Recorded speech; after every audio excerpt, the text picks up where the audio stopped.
Hello and welcome to the second part of my composing video for Eduardo Tarilonte's Dark Era 2. You can find this program on Best Service, link in the notes. You guys, I had an idea for what I wanted to do for this, and I wanted to get it down before it leaves my head.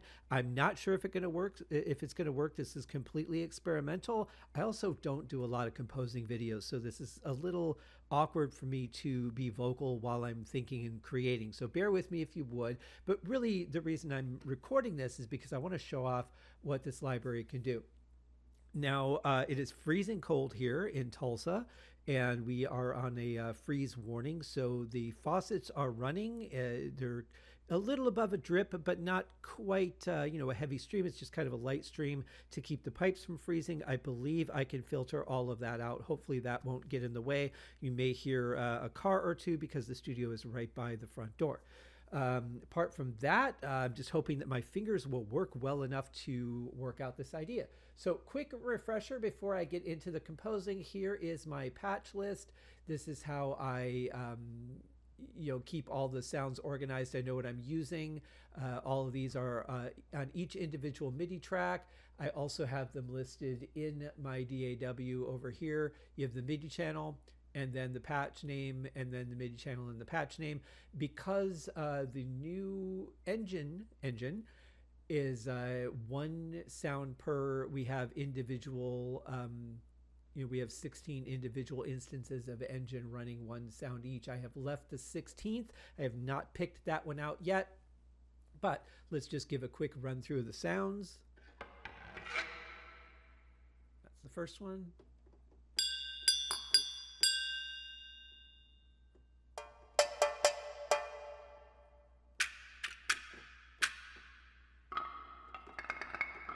A little bit of the percussion section. You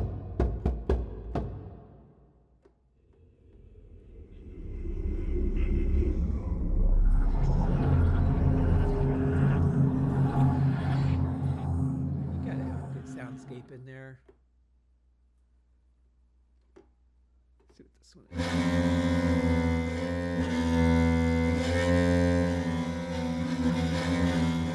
No, I'm not trying to play Jaws. It just worked out that way.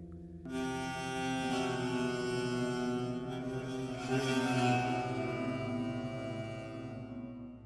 of love the reverb tails on these things.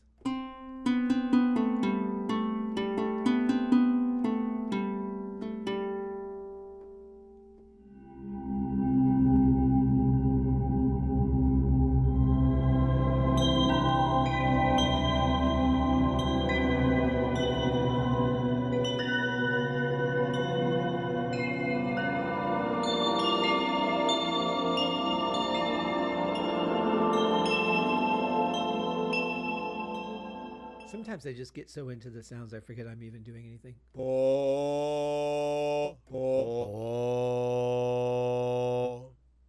is pretty dry though, isn't it? I'm gonna add a little reverb to that, I think.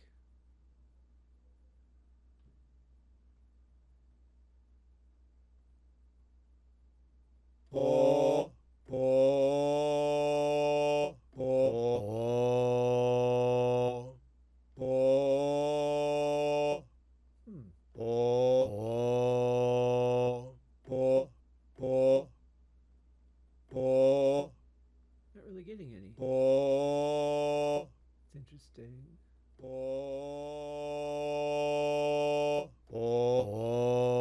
Okay, I'll let Eduardo know about that. And then,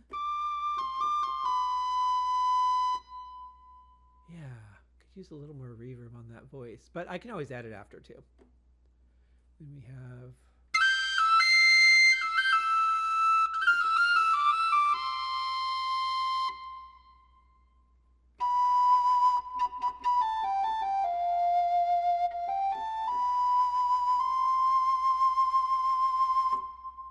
and that's it. That's what we've got to work with so far. Of course, the idea behind this is really just to kind of show off the library, but as the piece actually develops, I may trade out some of these sounds. I may incorporate sounds from other libraries and different things for the final piece if I ever get there.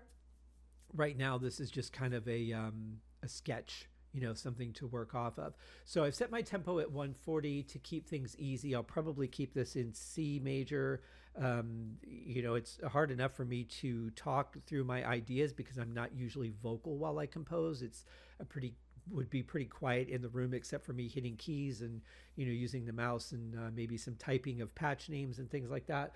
But just a last quick look at this patch list for those of you who didn't watch the first video. The way that I keep this all organized is the project name, the date that I complete it, when I copyright it, obviously my name, the tempo, the key. There could be more than one key, there could be more than one tempo.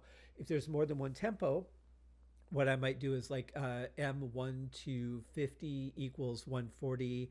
So it's 140 BPMs for those sets of measures, comma, then the next set and the next set. C major would be comma, and then whatever the next key is. If I go to another key, dedication is what project it relates to or why I wrote it in the first place. It doesn't mean it won't be used on other things, just means here was the initial concept for it.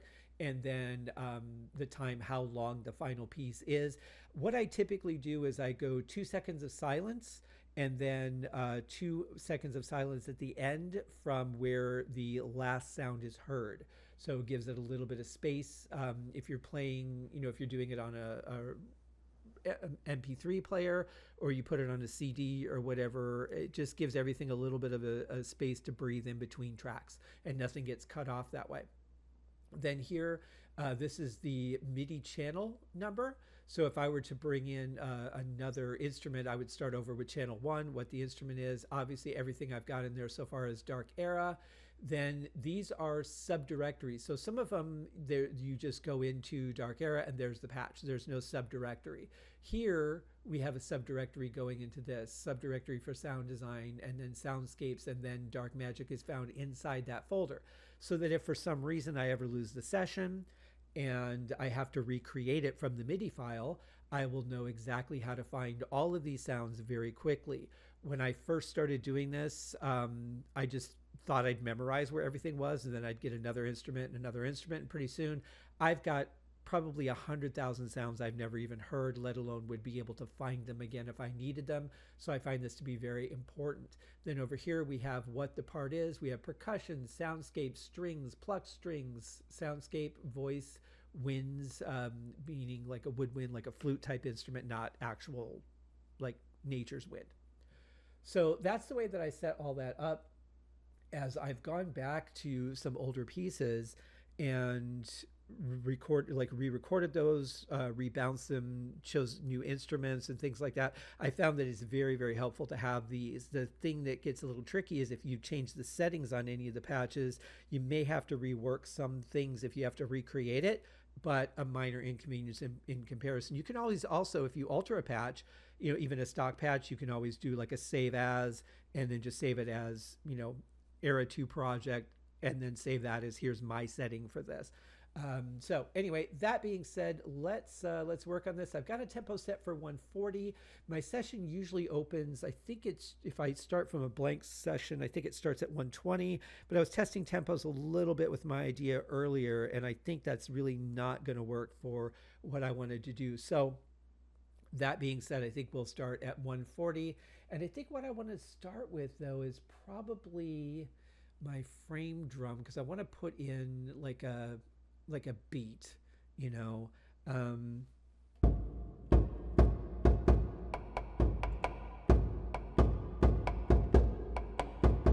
want to try and do like an ethnic take on a bossa nova. That's what I was thinking about. This Wednesday on the Haskencast podcast, I've got an episode coming out reviewing a Walter Wanderley album, who is a new artist to me, with my good friend Peter Gardot from the 70s Weekly Countdown with Mark and Pete. And so I got really into all this bossa nova stuff and started coming up with different ideas. And when I was thinking about what I wanted to do with this song, I thought, let's do something completely different. It's really easy to do a soundscape, like a mental sauna type song. It would be really easy to do something cinematic with, these beautiful soundscapes that Eduardo's got in there. We've got some killer percussion, maybe some winds or something over the top. I could do something like that. But you know what? Let me really experiment. Let me do something really different. Like I said, I don't know if this is going to work or not, but what the hell?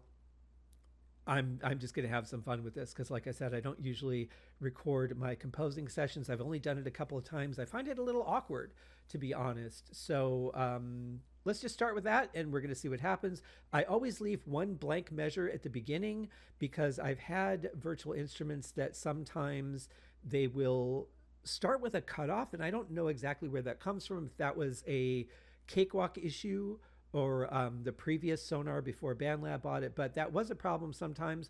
So I always leave one blank measure at the beginning at tempo, and I'm probably going to keep the tempo the same. Probably going to keep the key the same for this process anyway. I may change it for the final song, but for now, let's just keep things as simple as they can be. It's weird enough. I'm trying to do an ethnic bossa nova, and it's really weird that I'm recording my composing session. So that's going to be enough of a challenge for me. I'm really comfortable doing podcasts.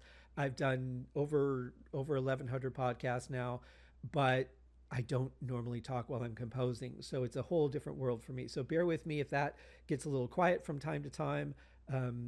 Not sure what to say during some of these things. So anyway, let's set down a basic, kind of a basic beat for a bossa nova, and let's just see where it goes.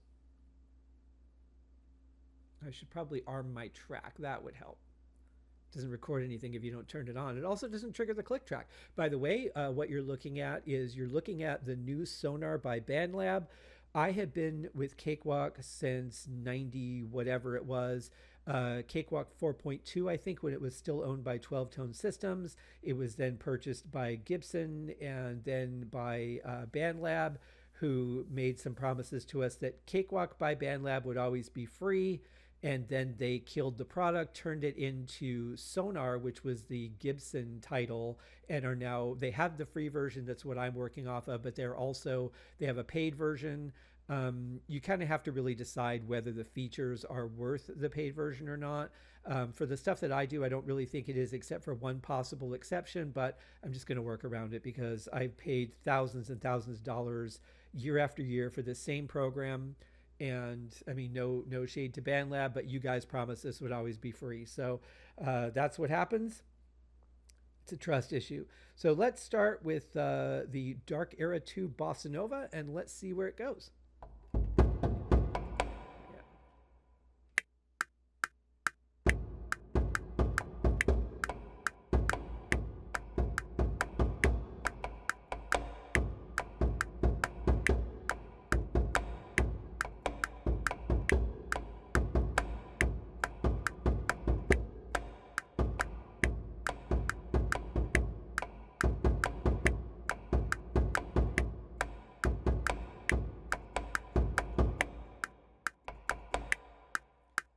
Okay, that gives us a little bit to work with. Now, I know I was probably a little sloppy on that. Like I said, my hands are freezing cold.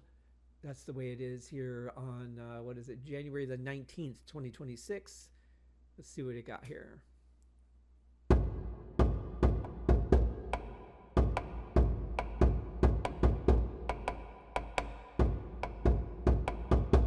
Now, a lot of times what I would do is go for a better performance, just something to tighten up. This is also just kind of a basic,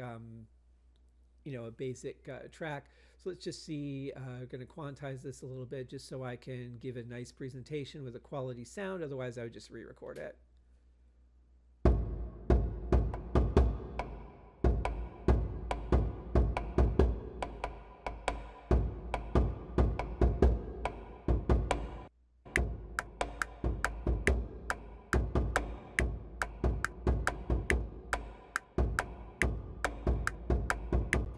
So that tightened up things pretty nicely. So this here is the metronome. I don't know if you can see because I didn't capture the whole window there, but I'm just taking it off playback, so I just have it on record, which is normally where I'm at. Like I said, I normally have like a much tighter drum track, but just for the purpose of recording this here. So I think this was our bell.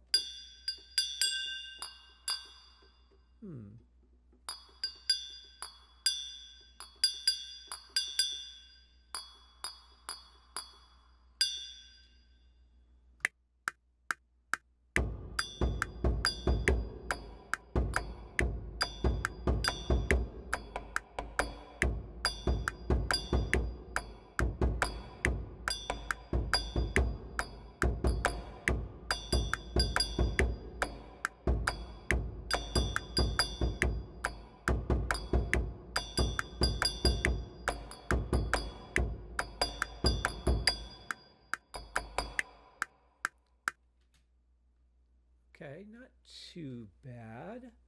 Just going to go ahead and quantize all of this again, just for the purpose of the demo. But I think we got something to work with here.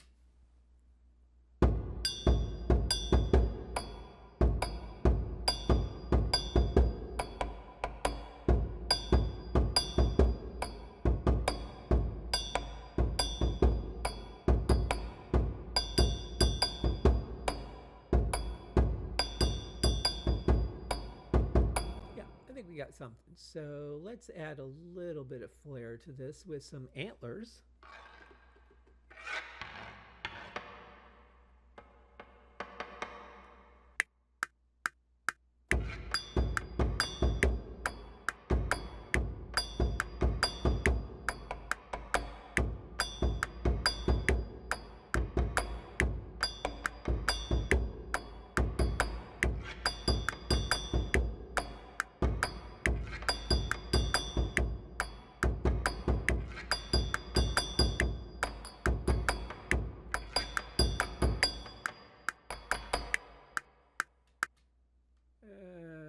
I think I can do better.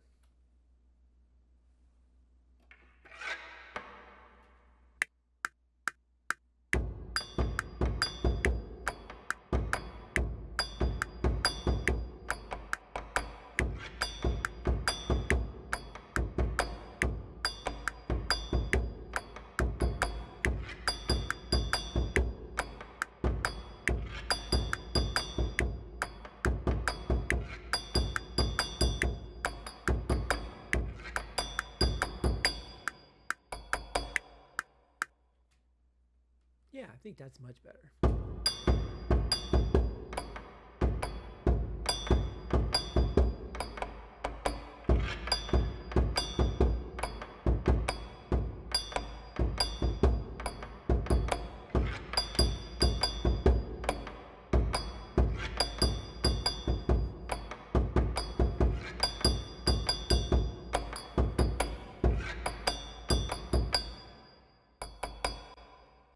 By just adding sometimes one live instrument to show that things are not 100% on the beat, it can really give you that feel that the whole thing is played live. I mean, obviously I'm playing it live on keys, but just kind of gives you the feeling that it wasn't somebody sitting here at a computer and quantizing everything and making sure that everything's right on the spot it needs to be on. So I kind of like that idea.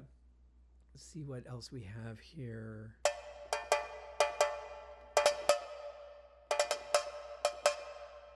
Ooh, that might be fun over here.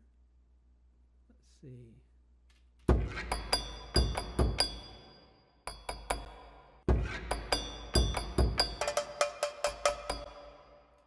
Yeah, that could work.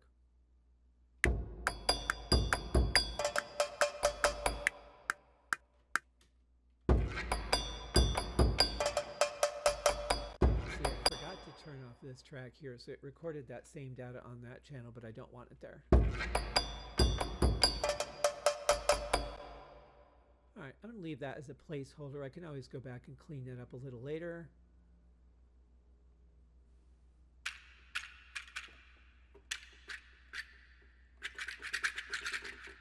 Now I think we'll leave the shaker, maybe put that on later.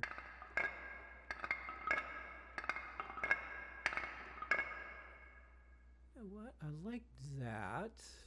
Maybe we'll do something about halfway through. So we end here at measure 18. So there's a blank one, 17, one in the end is 16. So we'll go with 9. So we want to start that at 9. So we'll actually start at 8 because we want to have a little bit of a spot to warm into it.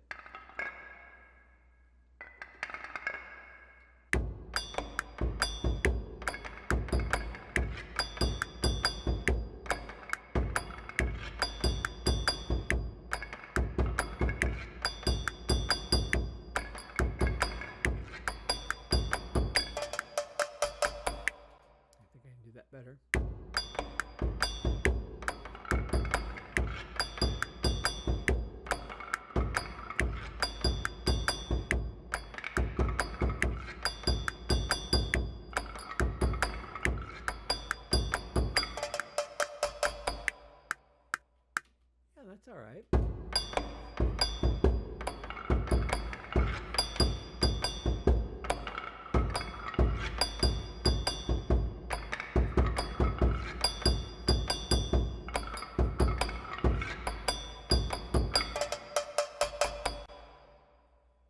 Okay, not too bad. Now, one thing that I do often is I just do a quick save. So I just go there to file and save, just like pretty much any other program on the planet. But yeah, that gives us something to work with. So it's kind of bossa nova, kind of ethnic. I like it. I don't know.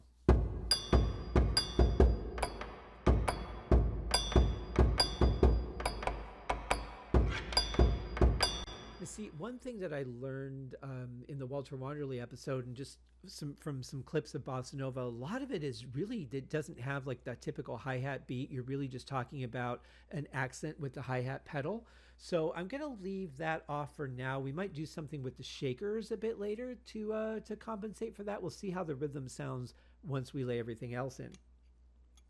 The nice thing about this is that we can do this in any order we want.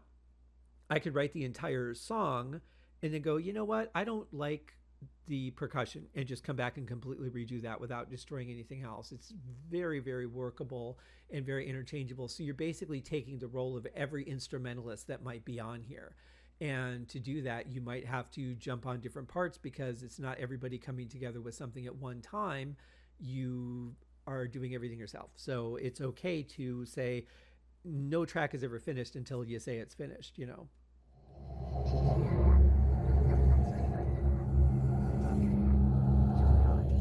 That might be nice for some kind of opener or closer, or maybe behind a middle section. So we'll save that for now. Have we here?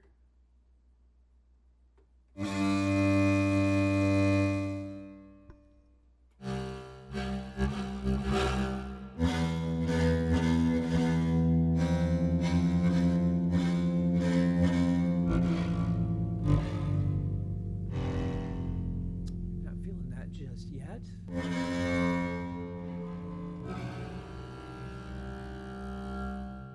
Might make for a nice opening. Oh,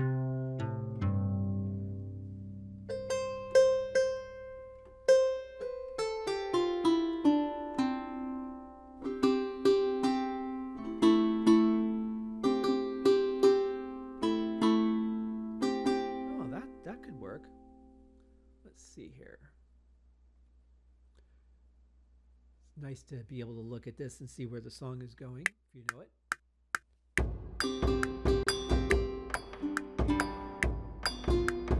Already off the bat, I screwed it up.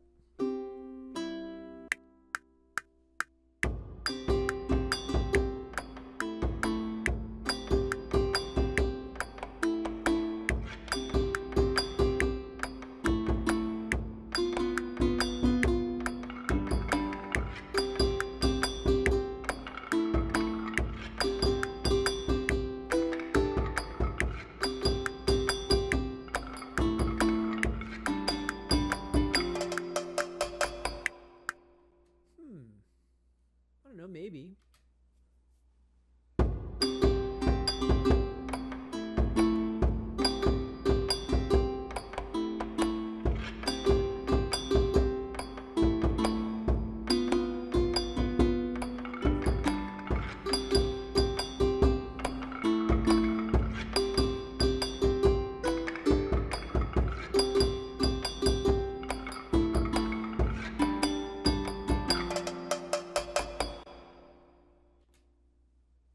Not too bad for, you know, kind of an off the top of my head idea. There we go. All right, what do we have here? No, that might be more for an intro or outro or middle section. Oh. Yeah, don't think we need those just yet.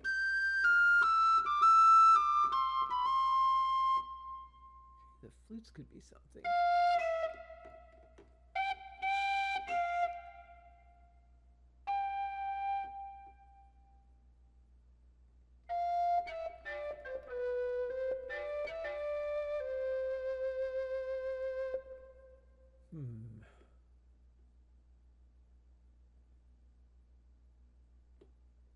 We might need a bass of some kind, but for now,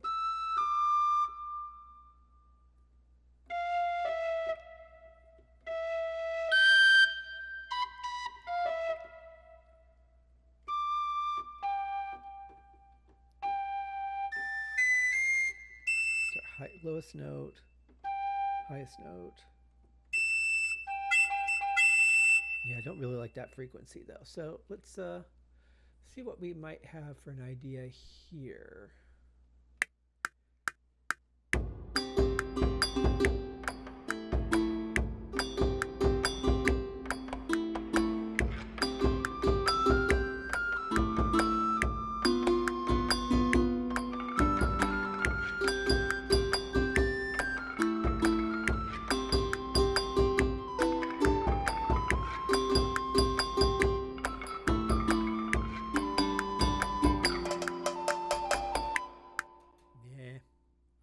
Way better than that.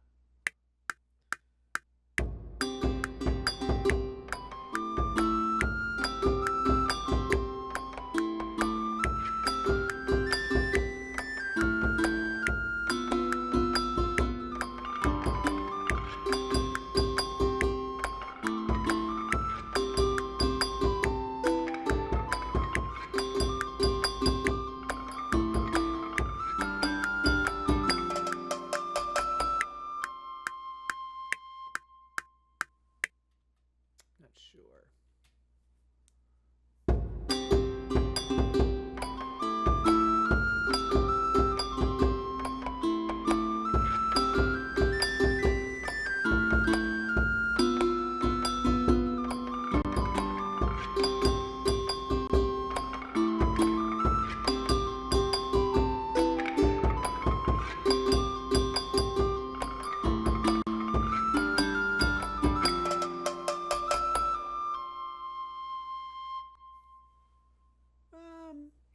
Yeah, maybe. I mean, it's kind of workable, right? Gives us a good starting point. Save what we've got so far. But where do I want to go from here? I think maybe, let's see.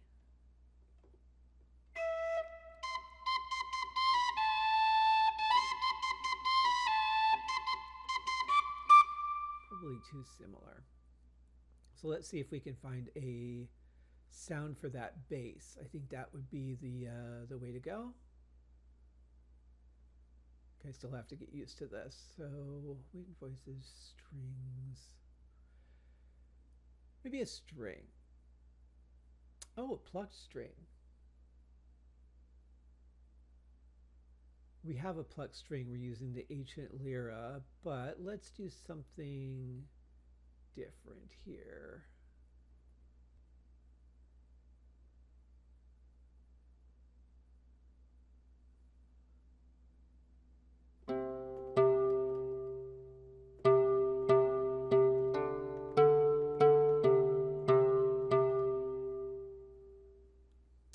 Could work. Okay, so we need to take our path. So our path was strings, plucked strings. So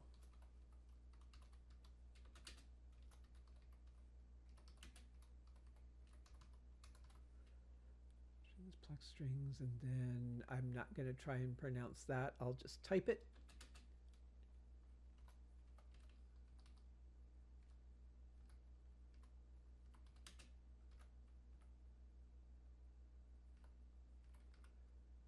Then the patch name.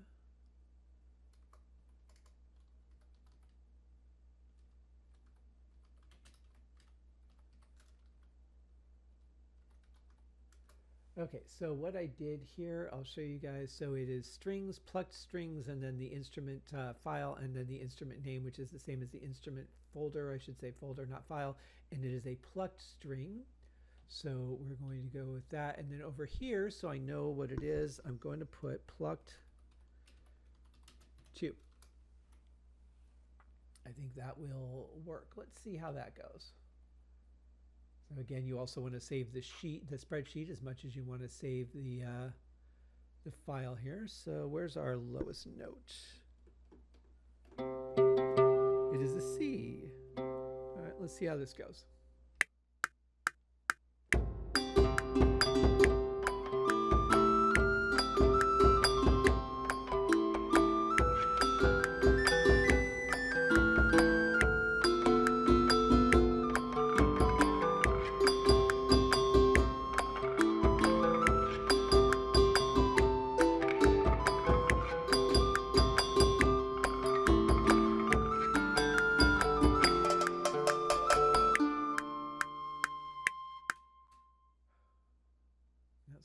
about that performance though. Let me do it again.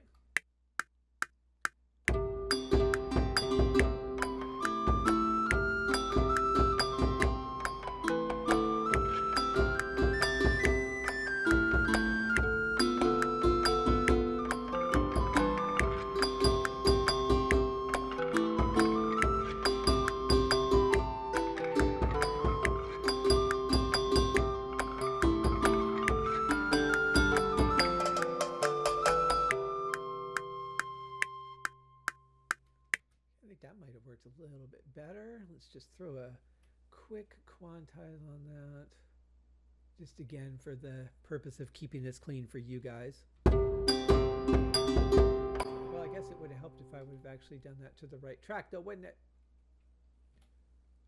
Yes, it would. Now, just a little tip to make your drums a little bit more human. If you want to quantize them, that's fine. I can understand that. But don't quantize them to 100%. Go, 93, 95% maybe. It'll get you real close, but also add just a little bit of human feel to it.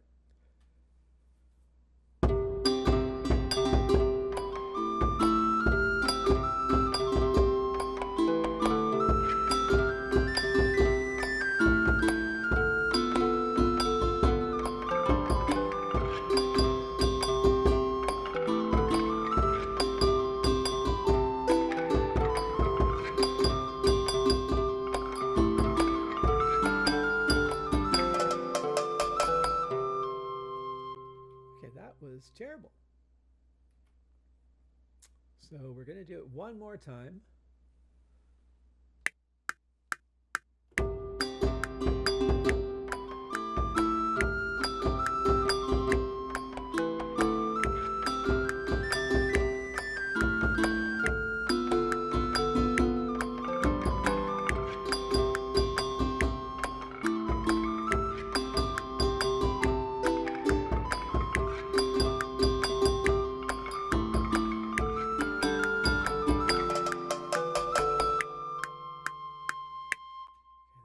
Performance was better. I'm wondering if maybe it isn't, let's try the triplet because there might be the way I'm playing it.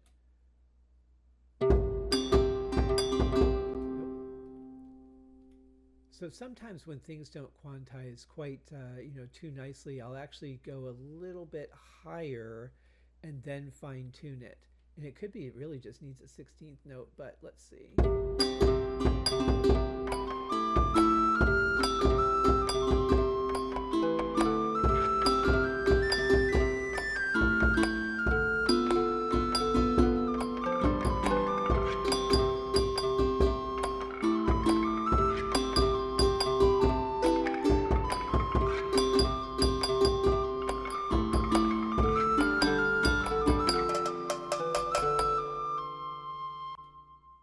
So it's coming along. I mean, as a basic idea, not sure that I'll really ever do anything with this, but I do want to add a couple more things here. Let's try putting in a string maybe. I think that could be good. Let's see. We're looking for number 8.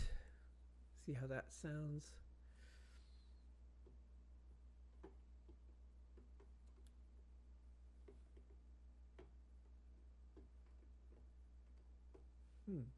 Did I mess something up? Oh, because the solo's on, that's why.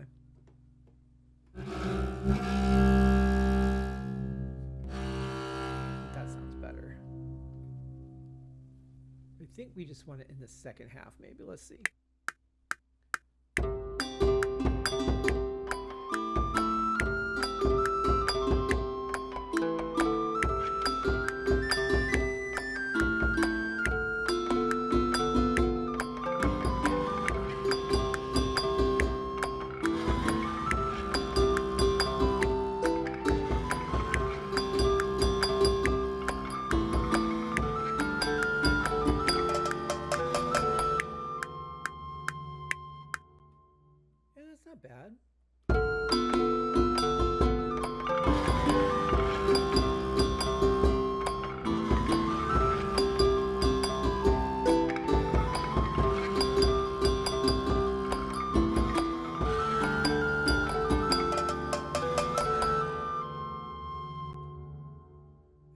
That's such a nice rich sound too. I really like that.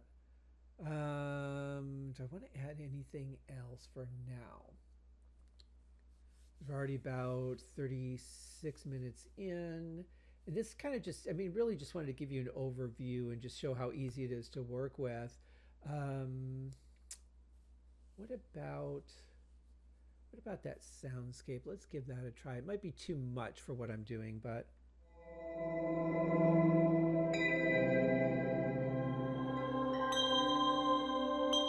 maybe not. Let's try it. Track.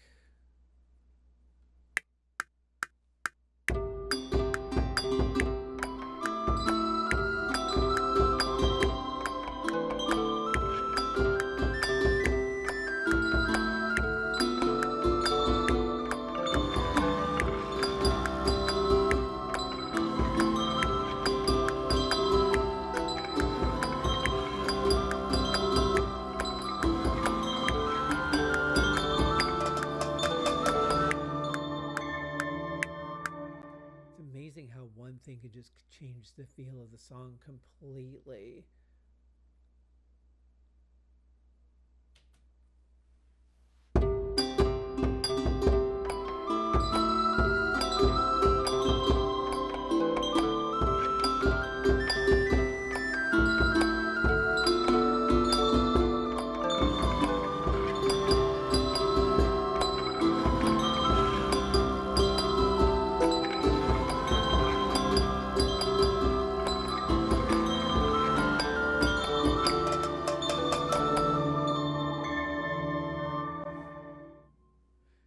And that is just how easy it is. That I don't know that I'll keep this or keep working on it.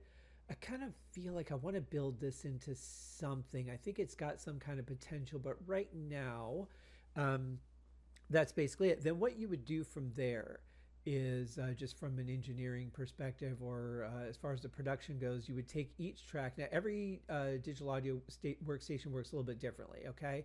So with this one, for example, you'll hear the tail. I want you to pay attention to the reverb tail here.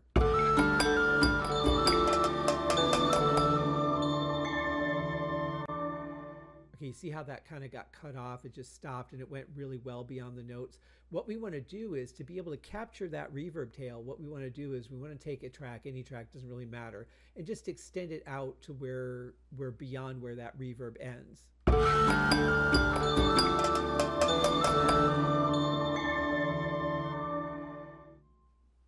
Okay, so really we're looking at about here is after the fact, so we don't want to cut anything off.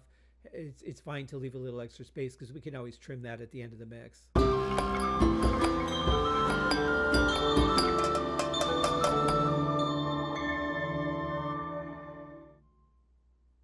Okay, so we got a little bit of room. Now, if I add another reverb myself, you know, as an individual plugin, not from Dark Era, it might extend the tail out beyond that. So I may want to extend that bar a little bit. But basically, when I go to bounce this track, it's going to bounce it to whatever the longest track is. If the longest track cuts off that reverb tail, then when you bounce it, it's going to cut that off.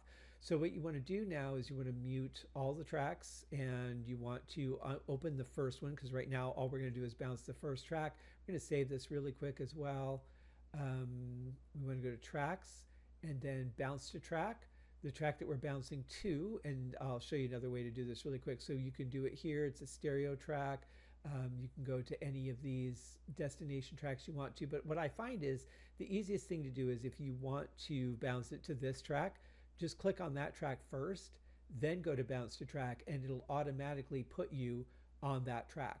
Now we have that this is going to be in stereo. We can do it in mono because it's percussion, so let's just go ahead and do that real quick. And it is currently converting all that MIDI data to audio. The reason that we muted all the other channels is because we don't want it to convert everything on this track. We only want it to convert this particular instrument. So now we can unmute everything. We're just going to solo the audio track now, and this is what that data looks like. Just like that. That is the MIDI data that we played on the first track, just coming in as audio now.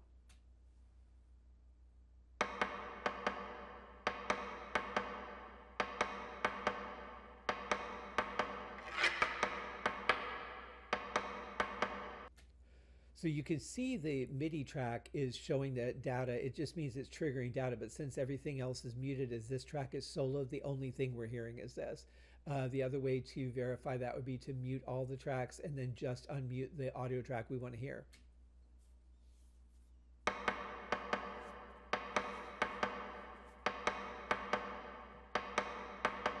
I don't really need to do that right now because I don't have a finished song, but that would be the process then from bouncing, and then you would do that with each of the individual tracks. You would bounce those all together. Then you mix, or you bounce them all to individual tracks. Then I hide the MIDI channels because I don't really need those anymore. I just work with the audio tracks, and then I will work on mixing those in the mixer, which, if I finish the song, I may do a video on that. But we'll see. Time will tell. But in the meantime, this is kind of just how easy it is to work with. I'll let Eduardo know about that one reverb that I'm not quite hearing. Maybe it's just the headphones. But other than that, yeah, this was pretty easy. It's got some great sounds to work with. Like I said, the link is in the notes below. So go and check that out. Eduardo always makes very high quality libraries. I've got a bunch of his stuff, as I've said in the first video. And I just love working with them, to be honest. They're absolutely fantastic libraries. So anyway, go check it out. I hope you enjoyed this little composing demo. This is basically how I do it with less quantizing. Like I said, I usually just do that myself and give a better performance. But it's really weird. I find like on Smoke on the Podcast, I realized with having a guest on when I do a song review, I find that I'm distracted from the song because I'm running the whole production and interacting with the guests, thinking about, what I want to talk to them about, what I want to ask them about, and I'm really missing the song. So I'm going back and doing individual song reviews myself because as I do a listen with a guest versus a listen by myself, my attention is spent quite differently, and I'm hearing things in the songs that I'm not hearing when I have the guest on. It's kind of the same thing here. I'm not used to talking. I'm not used to explaining my process or having the feeling like somebody is over me watching me compose. It's usually a very private thing for me. So I'm coming out of my comfort shell here and doing this video as I've done a couple times before, and just kind of giving you a taste of how easy it is to work with. But remember, these libraries, guys, they're absolutely phenomenal. All of Eduardo's libraries are on the Best Service website. You can check them out. I absolutely love this. I still love how this lights up, when you hear the sound. And as it decays, the light goes dim. So if there's audio, you should be seeing something here in the middle of this logo. Got the bones down here. I mean, it's just fantastic. Big fan of Eduardo's. And to top it all off, I mean, honestly, the best part of it is he is such a nice guy. I've met him in person several times at the NAMM show, which it is just killing me that I'm not going to this year, unfortunately, but circumstances didn't allow for it. So, sometimes life gets in the way, as it has the last couple of years, which is a real shame because it's one of the things that I look forward to every year. The day before the NAMM show is typically the only day I take off the entire year. I go to the beach. And yes, I will film video for mental sauna footage, but apart from that, which I mean, who doesn't love filming the water or the otters or, whatever. So other than that, though, yeah, it's a very wonderful thing. I wish everyone a wonderful time at NAMM this year. Very jealous of all you guys that are there. Sorry I can't be with you this year. My fingers are crossed for next year, and we'll see what happens. But in the meantime, thanks for tuning into this. And who knows, maybe there will be more, maybe there won't. I don't know. I just wanted to give you guys a little bit of a look at this as I showed you the engine in the last one. This is kind of different ways to compose with it, to maybe think outside of the box. I think we tend to think about the instruments that we have as the instruments and maybe not what else you can do with them. Like I think, okay, I want something ethnic. Let me look through my Eduardo libraries and see, what I might have in the Era series that could work for what I'm working with. But why not look at through the looking glass the other way and go, okay, I have these beautiful sounds. What else can I do with them besides writing ethnic music or just putting those flavors in? What can I do that's just completely different and outside the box? What can I spark in inspiration with these beautiful sounds? Well, bossa nova. I don't know that would have come to me other than the Walter Wanderley episode that I did with Peter Gardot from the 70s Weekly Countdown with Mark and Pete. But I'm so glad I got to do that episode, and it's been a while since I've really just listened to some bossa nova, and it's really delightful. It's very organ oriented, the Walter Wanderley album that we listened to. But anyway, check out the show. That comes out on Wednesday. In the meantime, thank you guys so much for joining me for this. I hope you found it interesting, kind of just a bit of a peek under the hood of my process. Like I said, it's really hard for me to compose and talk at the same time. Some people are really good at that. Like my friend Dirk is so good at doing composing videos and product demos and things all at the same time. And it's just a skill that I'm only starting to develop. So bear with me. I remember when I first started doing podcasts, it was such a rough process for me. And it took a little while to get it down. So as I do more of these videos, I'm sure I'll get more comfortable. But thanks for checking this out. Go to the Best Service website, link in the show notes if you're interested in the stuff that I do, my music, my books, my podcasts, all of those things. Go to my website, link also down below, scotthaskin.com. And we'll see you guys in the future. Thank you so much. Cheers.